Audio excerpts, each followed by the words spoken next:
everyone, welcome back to our channel Dentistry to the Point. If you are seeing this face for the very first time, hi, I'm Dentist Saloni Jain and we make videos related to dentistry on our channel. So in today's video, this is the second video for our giveaway series. So this was the topic of demand, that is healing of oral wounds, and from the healing of oral wounds, the topic of demand was healing of extraction wound and its complications. So let's start with the video, and before starting with the video I would just like to say that this is actually a small revision of the general path. We used to study that healing of wounds in general path, so it is almost a kind of small revision of that. So if you remember this, that's very good. If you don't, then don't worry, we'll cover a lot of things here, okay? So healing of extraction wounds, so quickly we'll see some of the common introductory basic terms here, like what is healing. So it is nothing but the body responds to injury in an attempt to restore the normal structure and function, and it involves two distinct processes. Simple definition: healing, which is initiated with our body, by our body, is nothing but a body response to any kind of injury in order to restore the normal structure and function and form.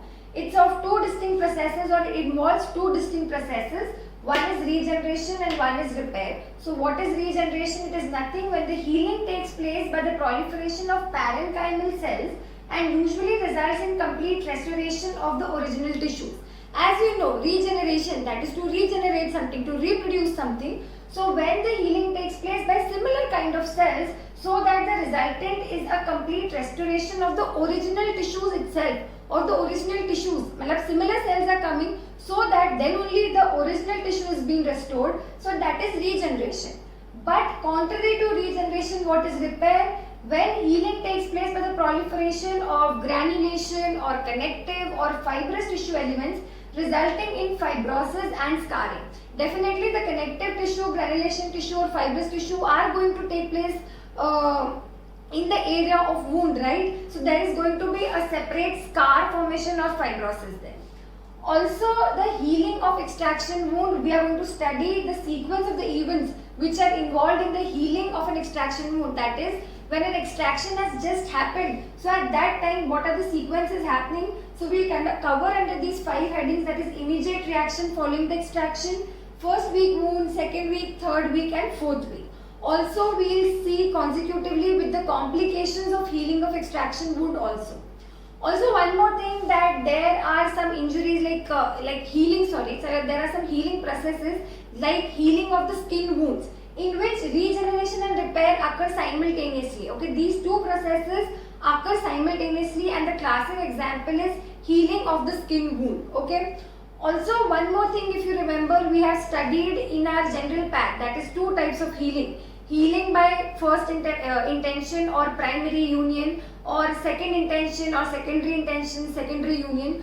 So actually that doesn't have so much importance in oral path, but I'll pop up a table here or give you the key features, what are the differentiating features between healing by primary intention and healing by secondary intention, so that you can go through them once, because that's not that important as far as oral pathology is concerned. Okay.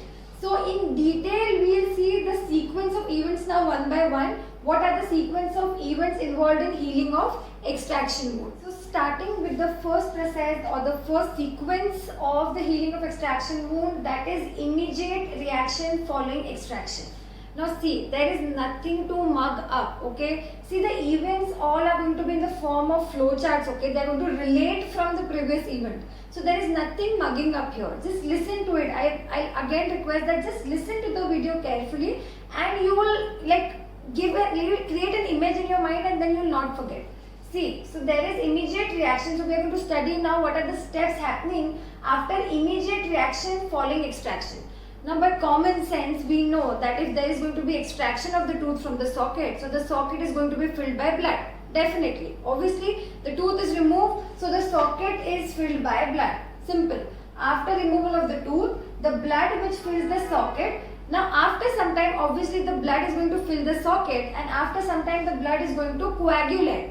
And because of the coagulation, you can say, or why does it coagulate? Because जो RBCs है, these are entrapped in the fibrin meshwork, and and ends of the torn blood vessels in the PDL, that is periodontal ligament, become sealed off. Okay, so why this coagulation happens is, why? Because the RBCs which are present in the blood, they're trapped in the fibrin network. Obviously the platelets are going to be there, the fibrin meshwork is going to be there. So the RBCs are entrapped there, and the blood vessels which are torn, they are in the PDL. The PDL may, because you extract the tooth, so along with that you damage the PDL also. So the blood vessels in the PDL, the toned blood vessels, the end of the toned blood vessels in the PDL becomes sealed off. That's why no more oozing out of the blood and the blood coagulates. So as soon as you remove, the blood will be filled in the socket, which is eventually going to coagulate. The hour after the tooth extraction is very critical, for if the blood clot is dislodged, healing will be delayed and may be extremely painful. Okay. Actually, the clinical application of this will be more clear if you would be having your pre-clinicals for oral surgery right now, or in the final year when you're going to do patients, no? So you ask the patient that you don't have to spit till 1 hour, or you'll put that after extraction, you'll give him a cotton pad or that gauze piece in his mouth and say not to spit forcefully. Why? Because spitting may cause dislodgement of the clot, and we do not want the clot or the blood which has coagulated there to dislodge, because the healing is going to occur on that area, right? If it gets dislodged, then there is going to be the delayed healing, and also it is going to be painful then. Then we'll move into the complications, okay? So that's why the hour after the tooth extraction is very critical, for if the blood clot is dislodged, the healing will be delayed and it's going to be extremely painful. Now within the first 24 to 48 hours after extraction, variety of phenomenon occur which occurs principally, which consists principally of alterations in the vascular blood. Now simple thing which you need, because you are dealing with immediate reaction following extraction, so obviously the oral cavity or the socket is going to be filled by blood. So everything in the first 24 to 48 hours is going to deal with blood. Okay, just put in this mind. The fibroblast and everything are going to follow later. But earlier we are just talking about the immediate reaction following extraction, and since the socket is going to be filled by blood, remember like this. So everything which is going to happen is the changes which are going to take place will be around or surrounding the blood. Okay, so there are going to be alterations in the vascular bed. Okay, and what are these? Vasodilatation and engorgement of the blood vessels in the remnants of the PDL. Okay, because the remnants of the PDL, the periodontal ligament, the remnants of the periodontal ligament are left there. So they are going to be vasodilation and engorgement of the blood vessels. That is, they are going to be swollen and they are going to be dilated. The blood vessels are going to be entrapped there, so they are going to be dilated and swollen or obstructed in the remnants of the PDL. Mobilization of the WBC, everything about blood. So RBCs, now WBCs turn. So mobilization of the WBCs to the immediate area around the clot. First there is vasodilation and engorgement of the blood vessels, RBCs, you can say that way. Then mobilization of the WBCs to the immediate area of the clot. Then the surface of the blood clot itself is covered by a thick layer of fibrin, and the clot itself shows little areas of retraction or contraction. Okay, so these are the alterations in the vascular bed which are happening in 24 to 48 hours. Remember, nothing, WBC, RBC, everything, because it is immediate reaction following extraction, which the socket is going to be filled by blood, which is going to coagulate. So just come in mind, just remember about blood. That is vasodilation and engorgement of the blood vessels in the remnants of PDL, mobilization of the WBCs to the area surrounding the clot, surface of the blood clot is covered by a thick layer of fibrin, and clot itself shows an area of retraction. What you have to note is that the collapse of the unsupported gingival tissues into the opening of the fresh extraction wound is of great aid in maintaining the clotting position. So this is just a point to remember, that the surrounding tissues which are there, if they fall in that area of the extraction wound, now it's going to be of great help in maintaining the clotting position, and hence the healing is going to be it's going to be a help to the healing, right? Okay, now so moving on with the changes occurring during the first week of the wound and the second week of the wound. Now we discussed the immediate ones which were in the 24 to 48 hours, and there the trick to remember was blood. Like we remember, okay, blood, so RBCs, WBCs and everything there. Now the things were upper. Now why I have written this in a comparative form is because things in both the weeks, in the first week and the second week, they happen similarly. It's just that the things which are the changes which are occurring during the second week are an exaggerated version of the first week. Okay, so here you will see the things and there is the exaggerated version, the second thing. So if you do a comparative study, it's going to be more helpful and you will be able to remember it more. Okay, so first we will see what happens during the first week, the changes which are occurring during the first week of the wound. Okay, so now there is proliferation of the fibroblast. Now from here you can remember first fibro, FF. Okay, so there is proliferation of the fibroblast from the connective tissue cells in the remnants of the PDL. So now, as I told you in the immediate wala thing also, that there it's only going to be blood superficial. But as you move on, there is going to be proliferation of the fibroblasts from the connective tissue cells in the remnants of the PDL. These fibroblasts begin to grow into the clot around the entire periphery. So the clot is made and these fibroblasts proliferate and they spread or grow around the clot, the entire periphery they cover. Okay, this clot forms an actual scaffold upon which cells associated with healing process migrate. Okay, so this clot now, because the fibroblasts have gathered around the clot and they're on the periphery and the cells are there, so this clot forms as an actual scaffold. A scaffold is nothing but a temporary platform or a structural element. Okay, so it is nothing but a platform or an element or a structure which holds all the cells and tissues together. Okay, so the clot, it forms an actual scaffold upon which the cells associated with healing process migrate and gather. It is only a temporary structure which is gradually replaced by the granulation tissue. Okay, epithelium at the periphery of the wound exhibits evidence of proliferation. Fibroblasts to ho hi gaye, along with it the epithelium at the periphery of the wound, it exhibits evidence of proliferation. So epithelial proliferation also starts because epithelium has to proliferate to cover the wound, right? So epithelial proliferation also starts. Crest of the alveolar bone, which makes up the margin or neck of the socket, exhibits the beginning of osteoclastic activity. Now crest of the alveolar bone or alveolar bone crest, as you say, is nothing but the most coronal portion of the bone. Okay, as soon as the tooth is extracted, so it leaves its neck or boundary the margins of the alveolar bones are left. Okay, the margins or the shape of the tooth which is extracted is there. Okay, so the crest of the alveolar bone, that is nothing but the surrounding the alveolar bone there is a crest which makes up the margin of the neck of the socket. So the most coronal portion that makes the margin of the neck of the socket, it exhibits the beginning of osteoclastic activity. Now moving on to the second week of the wound, or the changes which are occurring in the second week. Now you will see the remnants of the PDL gradually undergo degeneration. Obviously, not obviously, but you can say like in the immediate the changes were happening in the immediate after the immediate extraction of the tooth, that is in the first 24 to 48 hours.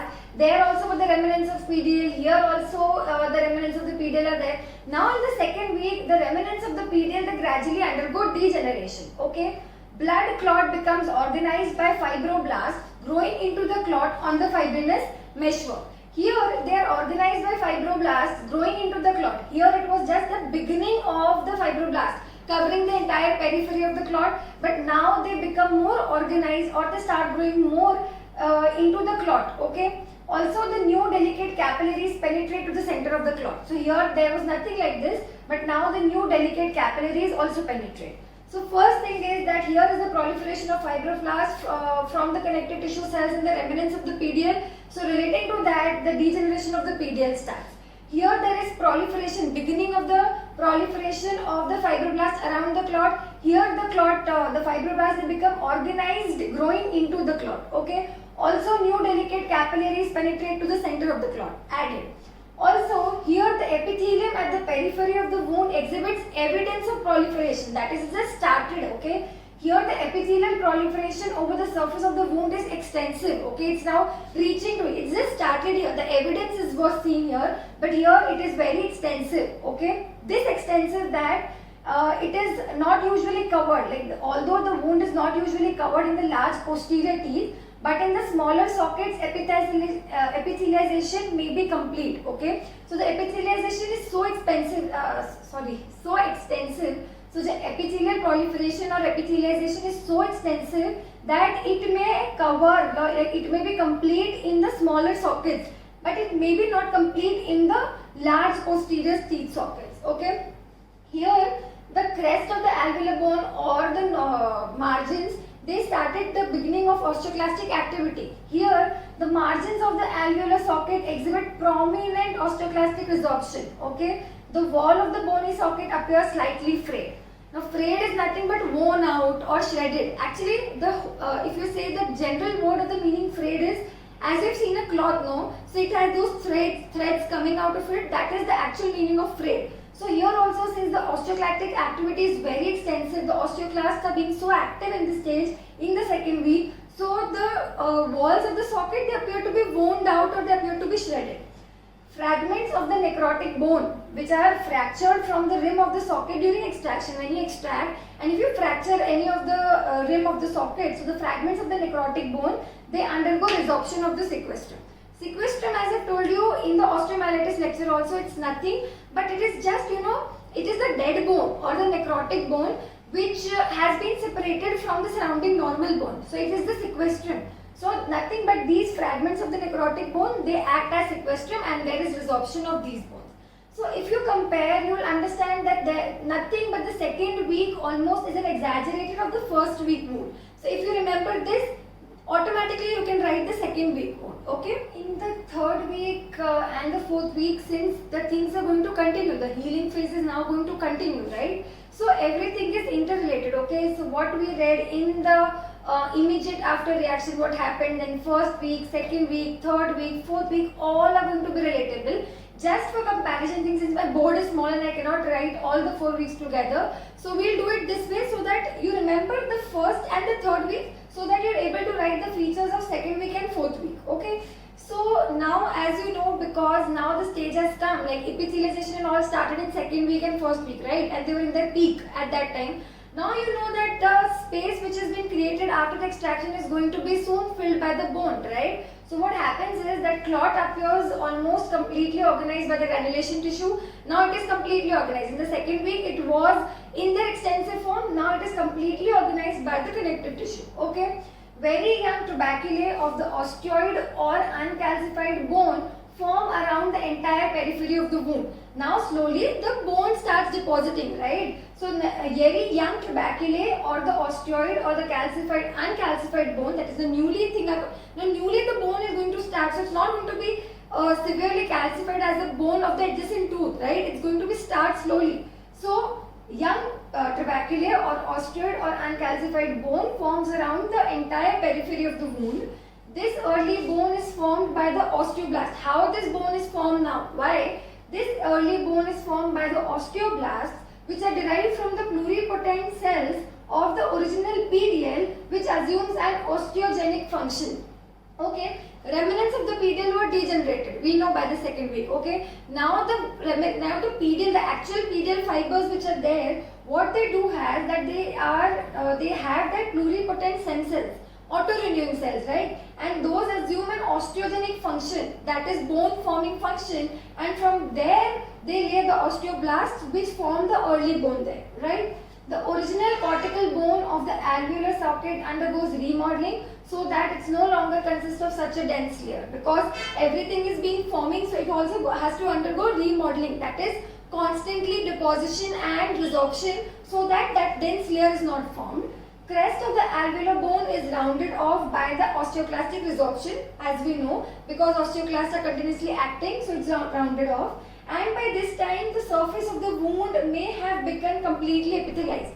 Since it was a doubt till the second week, because the large posterior tooth were, I said that maybe in the small spaces it would have epithelialized completely, but in the posterior ones, because the spaces are big. But now by third week, epithelialization is almost complete, or it's almost like done only. It's complete only. Now moving to the final stage of wound healing, that is the fourth week of wound healing. The changes occurring during this time, and this is the last topic of the video, that is much of this early bone. So the early bone, the young tuberculae and the early bone which was formed in the third week is poorly calcified, as is evident from its general radiolucency on radiographs. Obviously, in the 4th week also, the early bone which is formed, it is not as calcified as it should be, and it is evident from the radiographs because radiolucency is still seen, right? Radiographic evidence of the bone formation does not become prominent until 6th to 8th week after the tooth extraction. Also, still evidence of radiographic difference in the new bone of the alveolar socket and the adjacent bone for as long as 4 to 6 months after extraction in some cases. Okay, so still there is not evidence of full bone formation till 6 to 4 months in many cases, but generally the evidence of radiographic bone formation does not become evident until 6 to 8th week after tooth extraction. Okay, so here it is like after the 4th week of the wound, the changes, the bone is still not purely or fully formed. Continued deposition and remodeling resorption of the bone filling the alveolar socket appears, as here already we said, here it occurs, so it continues, actually it continues only.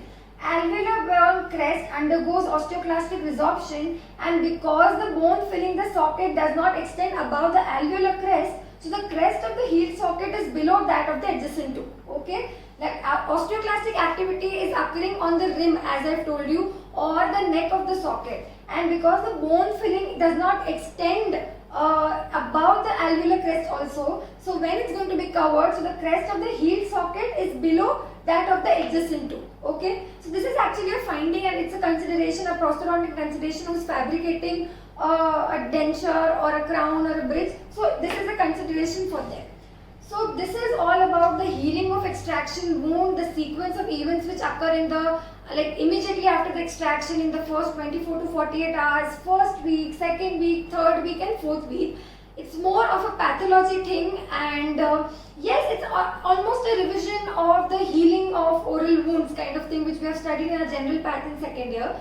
But I hope this video makes it more clear for you, like the comparative study you need to do, how you need to learn this and how you need to write this, and it may be asked as a long note or a short note question anytime. So go through this video once again and just listen to the video so that you get a better understanding of this. And if you enjoyed this and understood this, then please like, share and subscribe to our channel. Also hit the bell icon so that you're notified every time we upload a new video. And the complications for this topic, or the complications of the extracted wound in the upcoming videos on this topic are coming soon. Thank you so much.